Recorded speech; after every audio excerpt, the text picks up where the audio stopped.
Allez, bonjour tout le monde. Tiens, alors je vais répondre à une question grave que tout le monde se pose actuellement, et aussi il faut le dire, il y a pas mal d'alerteurs qui jouent dans le sens aussi de la panique et de la peur.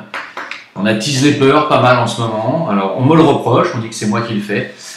Peu importe, moi franchement tous ces petits conflits d'ego là, ça commence à me saouler. Alors vraiment, savoir qui a dit quoi, qui a fait quoi, je pense que les gens sont quand même suffisamment grands pour décider par eux-mêmes de ce qu'ils ont à faire dans leur vie, quand même, un minimum. Une chose est certaine, c'est que moi je considère, alors, est-ce que le mouvement des Gilets jaunes est manipulé ou pas? Bon, alors, c'est une question extrêmement importante pour la suite des opérations, pour savoir s'il faut continuer à le faire ou pas. On a des alerteurs. Moi, je considère que le rôle des alerteurs dans cette histoire des Gilets jaunes a été quand même assez énorme. Sans vouloir jeter de l'eau de rose sur les cheveux, je trouve que j'ai entendu dans le discours de beaucoup d'alerteurs, de beaucoup de Gilets jaunes, pardon, qu'on a interviewés dans les rues comme ça, j'ai retrouvé le discours de beaucoup d'alerteurs, hein, y compris du mien d'ailleurs. Hein. Et j'ai trouvé que les gens, que parmi les Gilets jaunes, il y avait beaucoup de gens qui étaient déjà très réveillés. Hein. Donc, moi je pense que les alerteurs, certains alerteurs ont joué un rôle considérable, notamment Soral, notamment les gens comme ça, et les plus petits. Et donc, aujourd'hui, on n'est pas tous d'accord là-dessus, encore une fois, sur les Gilets jaunes. Il y en a qui disent que le peuple tombe dans le piège du système en mettant des Gilets jaunes. D'autres, comme moi, disent que si piège il y a, ça peut quand même être une opportunité de s'émanciper et de faire chuter le système, hein, et je maintiens ce que je dis, mais je laisse quand même la porte ouverte au fait qu'il peut y avoir une manipulation au départ, bien entendu, et je vais m'exprimer là-dessus, je vais m'expliquer, parce que si pour ceux qui suivent mon travail, j'ai déjà parlé de tout ça, j'ai déjà parlé du fait que Attali a déjà proclamé dans une vieille vidéo d'il y a 2 ans, en 2016, je l'ai dit je l'ai cité dans mon ancienne vidéo, il a déjà dit en 2016 qu'il souhaitait qu'il y ait une révolution, lui. Quand il dit on souhaite, il a dit on souhaite qu'il y ait une révolution. Hein. Donc il parle de lui et de son système. Nous espérons une sorte de raz-de-marée pour que le système saute à l'intérieur de ces institutions. Pour qu'il saute et que qui que ce soit, qu'il soit le prochain président, il applique ce programme ou un programme aussi ambitieux. Nous espérons ce raz-de-marée. Et si ça n'a pas lieu, et si les Français sont obligés d'élire quelqu'un qui n'a pas de programme et dont ils ne veulent pas, ils seront déçus le lendemain. Et je vous le dis, il y aura une révolution dans ce pays avant 2022. Il y aura une révolution dans ce pays. Il a déjà dit en 2016 qu'il souhaite qu'il y ait une révolution d'ici 2020. Voilà. Donc, quand on écoute Attali et qu'on voit ce qui se passe en 2018, on dit c'est quand même bizarre. Il l'a dit en 2016 qu'il souhaiterait que ça se passe avant 2020. Il souhaiterait que ça se passe avant 2020. Ça veut dire quoi?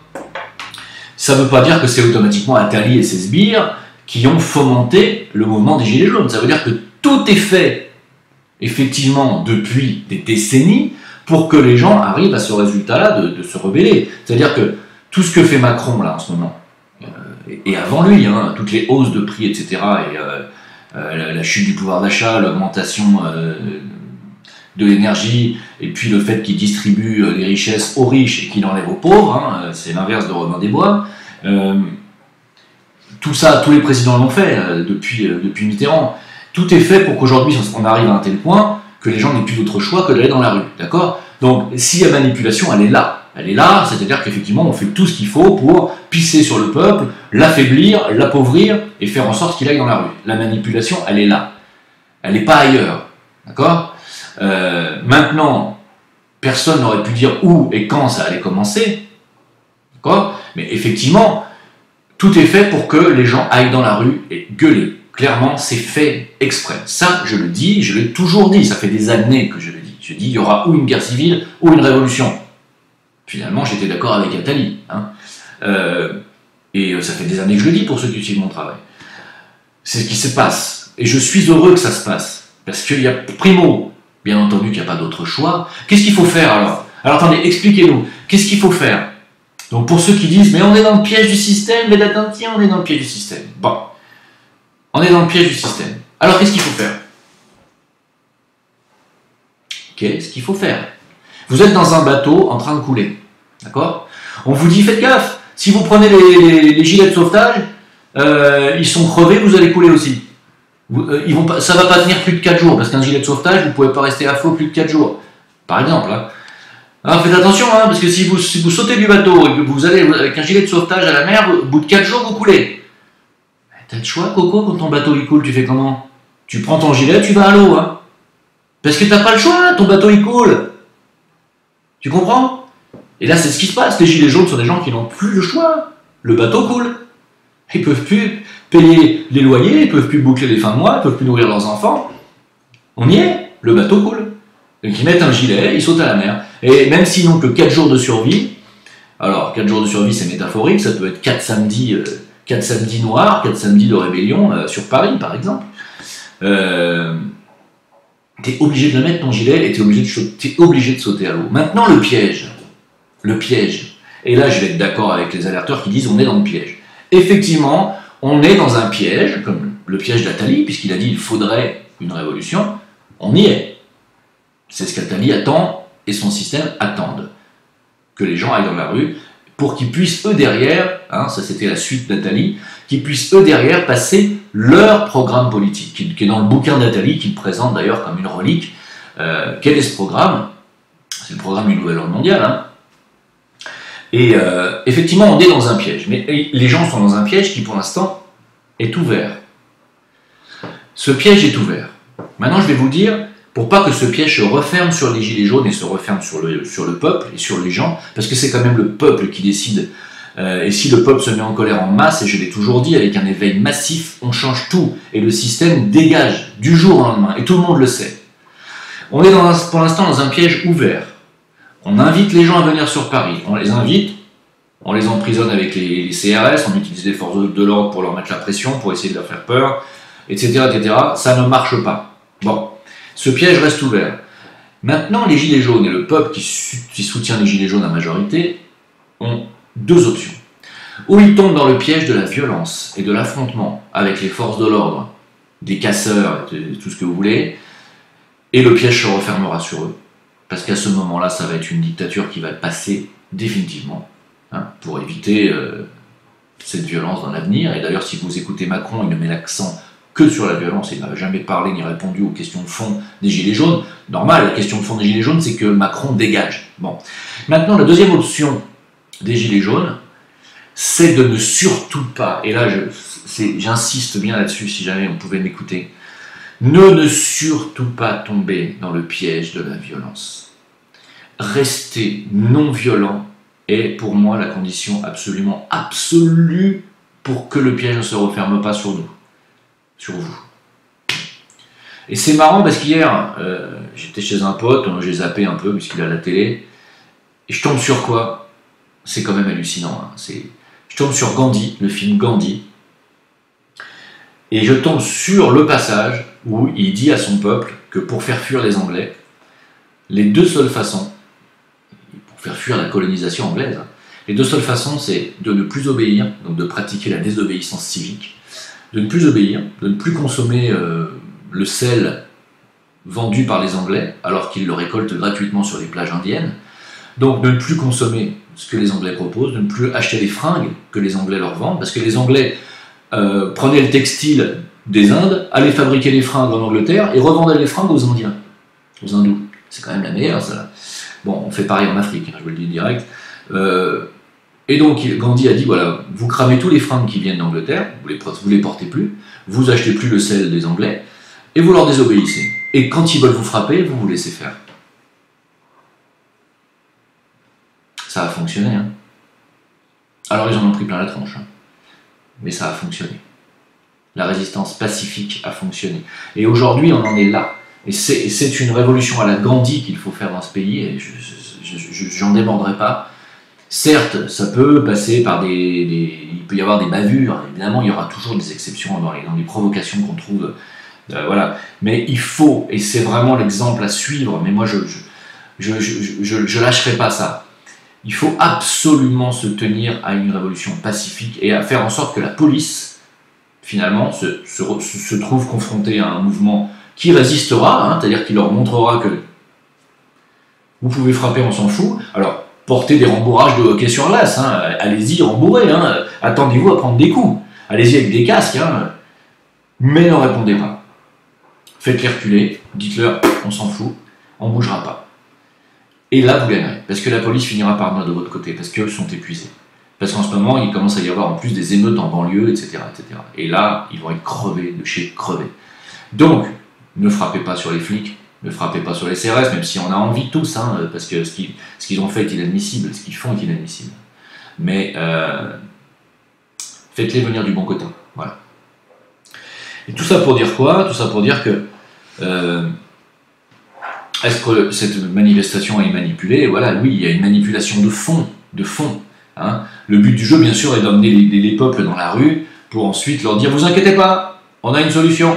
La solution, c'est on va dégager Macron, hein, qu'on a mis au pouvoir, entre parenthèses, on le dégage, mais on a quelqu'un d'autre, vous allez voir, c'est mieux. On a un autre programme pour vous. Évidemment qu'il y a un piège, évidemment. C'est un piège à éviter, évidemment qu'on peut l'éviter. Si le peuple arrive à gagner sa révolution pacifiquement, à faire dégager Macron pacifiquement, et ensuite, il sera là le nœud du problème. Le problème sera là. Quand on en sera là, c'est là où il ne faudra pas céder aux revendications des Attali, des VHL et j'en passe.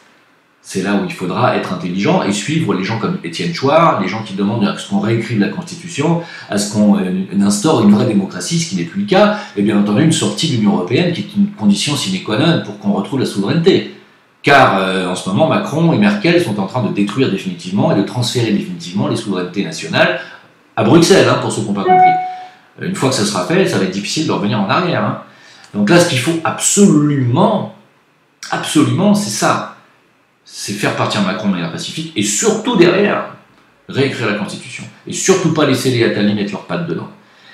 Là, le piège, il est là. Si on arrive à éviter ce piège, et je pense que les Gilets jaunes sont suffisamment intelligents pour comprendre qu'il ne faut plus qu'il y ait d'Attali, plus de BHL, etc. Je les ai entendus parler, c'est pour ça que je le dis. Si on arrive à éviter ce piège, il ne se refermera pas sur les gens, et il y aura victoire du peuple. Et c'est tout à fait possible. C'est pas parce que c'est dans les écritures que les peuples, ou c'est marqué dans les arcanes de The Economist 2017 ou 2016, que c'est inéluctable. Le peuple peut changer les choses quand il prend conscience. Et il est en train de prendre conscience, à mon avis. Donc, c'est pas la peine d'attiser les peurs en disant « Mais vous allez dans la rue, vous tombez dans le piège ». Oui, on est dans la rue. Oui, il y a possibilité de piège. Si vous commencez à tirer à balles réelles sur les CRS, c'est fini, c'est mort. Le piège se referme sur vous, on n'en parle plus, c'est la dictature, c'est la fin de la France. Voilà. Moi, je ne peux pas être plus concis et plus clair que ça. Maintenant, les petits conflits légaux entre alerteurs, parce que je vois qu'il y en a qui font même des vidéos sur moi pour essayer de me faire passer pour un clown. Moi, ça fait 30 ans que je dis qu'il va y avoir une révolution en France. Et j'avais dit en début d'année qu'en 2018, ça serait une année, c'est une année 11 et que ça serait une année de remous. Je ne me suis pas beaucoup trompé, c'est une année de remous, et vous allez voir que décembre va très probablement être extrêmement chaud. Hein. Macron va signer dans 8 jours le pacte mondial sur l'immigration. J'ai quand même eu l'information que pour que ce pacte soit validé, il faut que tous les pays membres de l'Union européenne le signent. De l'ONU, pardon, pas de l'Union européenne. Que tous les pays membres de l'ONU le signent, ce qui est loin d'être le cas. Il y a plus de 10 pays ou 12 pays qui ne le signeront pas. Donc, pas la peine de paniquer pour le moment. C'est un pacte que signera très probablement l'Allemagne, la France et beaucoup d'autres pays qui comprennent peut-être pas où ils vont, mais les traîtres sont clairement Merkel et Macron, mais beaucoup d'autres pays européens et de l'Union européenne et de l'ONU ne signeront pas, notamment l'Australie, les États-Unis, Israël déjà, donc ne vous inquiétez pas, ce pacte ne passera pas du jour au lendemain comme ça. Et à ceux qui disent Macron, en fait, ils font mousser les gilets jaunes pour qu'on ne parle pas du pacte sur les migrations, non. Macron va le signer, et c'est pas pour ça que derrière il donnera sa démission parce qu'il aura fait enfin ce qu'il fallait faire. Non. Il y aura pas.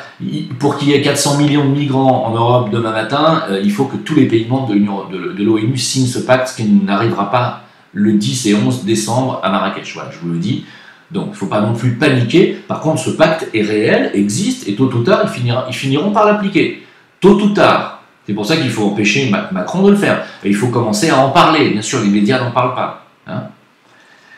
Donc je tenais à faire cette vidéo, qui n'est pas une vidéo réponse à M. Crossouplon qui m'attaque directement dans ces vidéos, ces petits conflits d'ego. Alors, juste 2 minutes pour lui répondre, excusez-moi, c'est juste un peu de bonne guerre, parce que je ne vais pas faire une vidéo entière sur M. Crossouplon.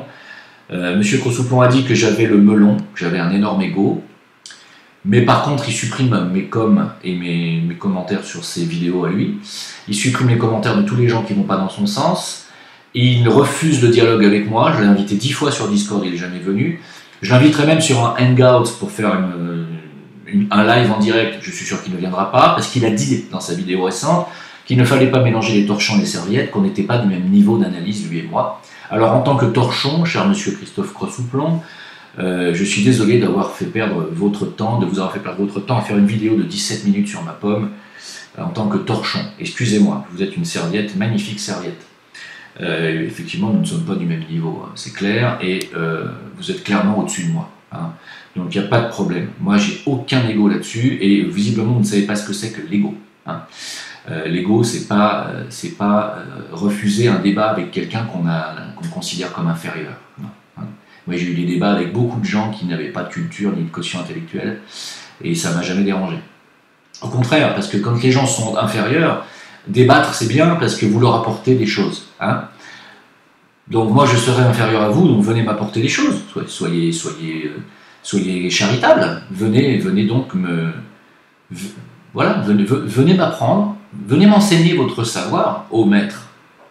Ça ne me dérange pas, vous savez. J'ai absolument pas d'ego là-dessus, encore une fois, j'ai des maîtres qui m'apprennent des choses, et je l'ai toujours dit, je ne me considère pas moi-même comme un maître. Hein. Voilà. Le disciple est quelqu'un qui travaille sur lui en permanence, et qui accepte les critiques, et qui accepte d'avoir des maîtres. Monsieur Crossouplon, si vous êtes un maître, venez donc m'inculquer votre savoir. J'attends, avec grande impatience. Par contre, vos vidéos diffamatoires et mensongères, je ne pense pas qu'elles fassent du bien à votre ego, monsieur Christophe Crossouplon. Parce que vous mentez. Je n'ai jamais appelé à soutenir Fioril, jamais. Donc je ne vois pas où est-ce que vous avez été pêcher ça. J'ai appelé à voter Marine Le Pen en 2017, à l'époque où elle n'était pas encore nationale-sioniste. Depuis, d'ailleurs je rappelle que Alain Soral aussi a soutenu Marine Le Pen pendant ces élections, ainsi que Dieudonné. Soral dénonce, a été le premier à dénoncer le national-sionisme derrière, et aujourd'hui on sait tous les deux, Soral et moi, que Marine Le Pen a pactisé avec le national-sionisme, et qu'aujourd'hui on ne peut plus rien en tirer. Donc aujourd'hui, en ce qui me concerne, je n'appellerai plus à voter Marine Le Pen, par exemple, parce qu'il y a toujours une évolution dans les choses ne sont pas figées. Hein. Et je rappelle qu'en ce qui concerne les Gilets jaunes, puisqu'il paraît que je me trompe à soutenir les Gilets jaunes, d'après M. Houplan, je rappelle que Soral soutient les Gilets jaunes et que Dieudonné soutient les Gilets jaunes. Juste comme ça, pour information, puisque vous citez Soral en disant que je me trompe. Je suis totalement dans la lignée soralienne au niveau des prises de position, en tout cas. Sans le consulter, on est sur la même ligne d'onde, tout simplement. Pareil que Stéphane Blais, pareil que Étienne Chouard, pareil que Hilar, pareil que... Voilà. Donc voilà, donc M. Houplan, vous n'êtes pas dans cette lignée-là, vous êtes dans une lignée supérieure. Alors excusez-nous. Excusez-nous d'avoir tort, nous sommes de humbles torchons. Voilà, c'est tout. Merci de votre soutien, merci pour les tipeurs, pour ceux qui ont envoyé leur don sur Tipeee. Le lien s'affiche toujours sous mes vidéos, croyez-moi. C'est hyper important quand même de nous soutenir, même si en ce moment je sais que les gens n'ont plus d'argent, que ça va être Noël. C'est quand même important de penser à nous. Merci beaucoup. Et puis sur VK, Facebook à Jim Le Veilleur. Et sur Discord, alors le live maintenant, vous avez vu, c'est sur ma chaîne, la 3e chaîne que j'ai faite qui s'appelle Jim Le Veilleur, tout attaché, plus loin, live, Jim Le Veilleur live. Abonnez-vous à cette chaîne. Hier, on était 520, c'était quand même, c'était un record, et je vous remercie d'être venus sur le live. Et donc, ça sera tous les dimanches à 18 h, les lives sur YouTube, suivi de le live Discord. Donc, on se dit des choses et il se passe énormément d'informations. Je vous remercie de votre soutien. À bientôt. Au revoir.